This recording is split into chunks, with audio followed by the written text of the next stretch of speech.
Senator Lindsey Graham criticized Marjorie Taylor Greene's defense of a man suspected of leaking classified military documents in a Discord group. Greene decided to hit back with some Photoshop. Not kidding. Here's an image that is not entirely accurate. Can you spot what's wrong with that picture? In case it's not clear, that is indeed a Photoshop of Graham holding a can of Bud Light with trans influencer Dylan Mulvaney's face on it. Because, Lindsey Graham. Wow. Lindsey Graham, well known for drinking Bud Light and being very pro-trans.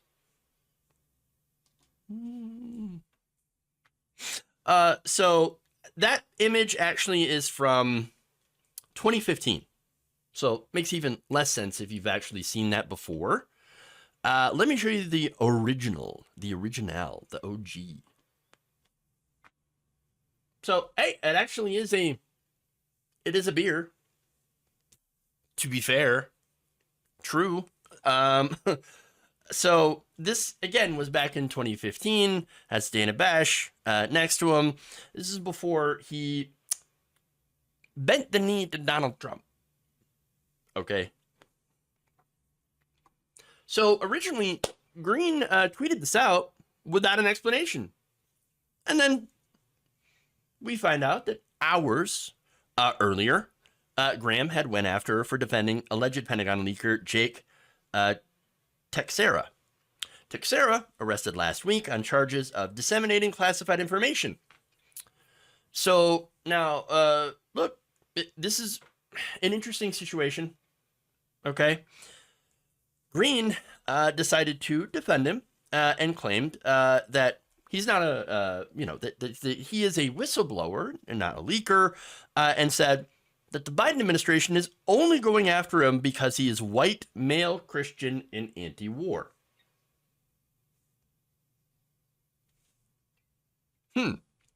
Wait, hold on here. Okay. I don't think that's why the Biden administration is going after him.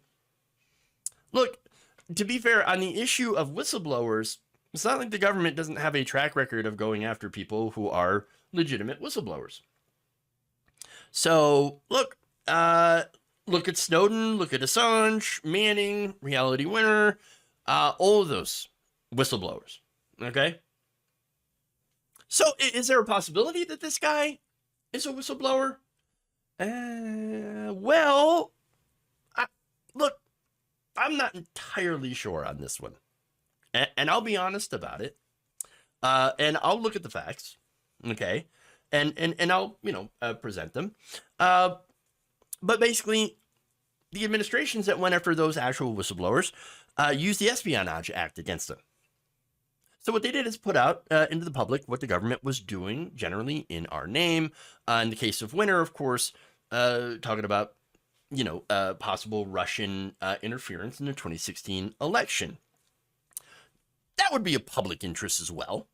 Okay. And there are plenty of other whistleblowers the administrations, both Democrat and Republican, have went after for, basically being embarrassed.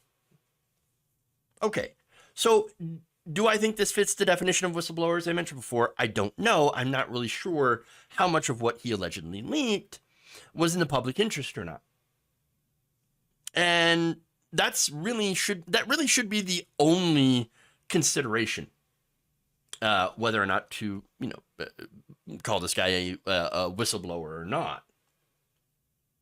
I'm not interested in his personal politics, which again, his personal politics, there's video of him going on anti-Semitic rants before shooting things. So I'm not in favor of this guy's personal politics at all.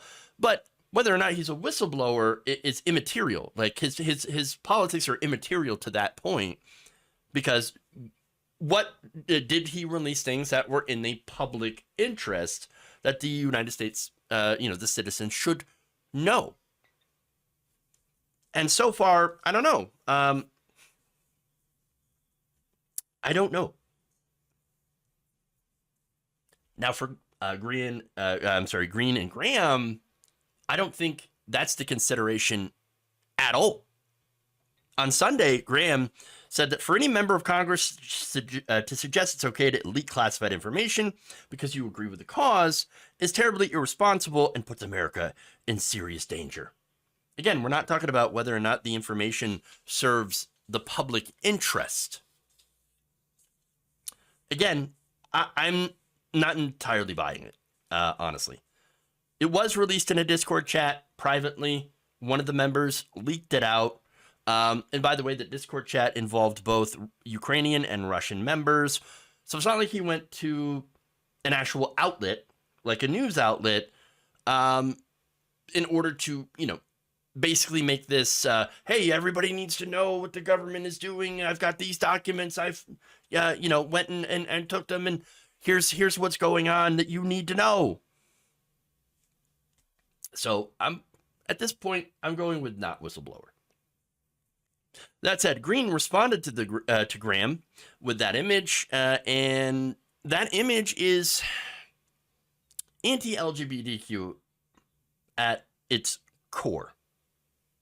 So understand why she used that bad Photoshop of Lindsey Graham holding a can of, with Dylan Mulvaney on it. We know the rumors about Lindsey Graham. Okay, that's been something that's been widely discussed for a while. But it goes to the overall point here. For people on the right, being gay or trans is for them the worst thing in the world. Okay? They've actually convinced themselves that living in a way that harms no one, literally no one, is a terrible thing. And that it's the Christian nationalists that are somehow the good people. No, there's no one, someone's good here. Okay? No one good. Christian nationalism has led to the murders of countless Jewish people, members of the LGBTQ community, the disabled, millions of others. That's Christian nationalism.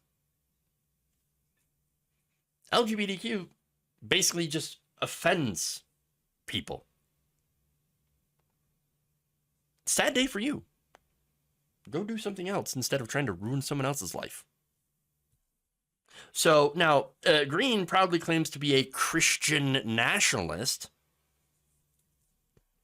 Lindsey Graham, well, to be fair, he is not a Christian nationalist. But he is a terrible person.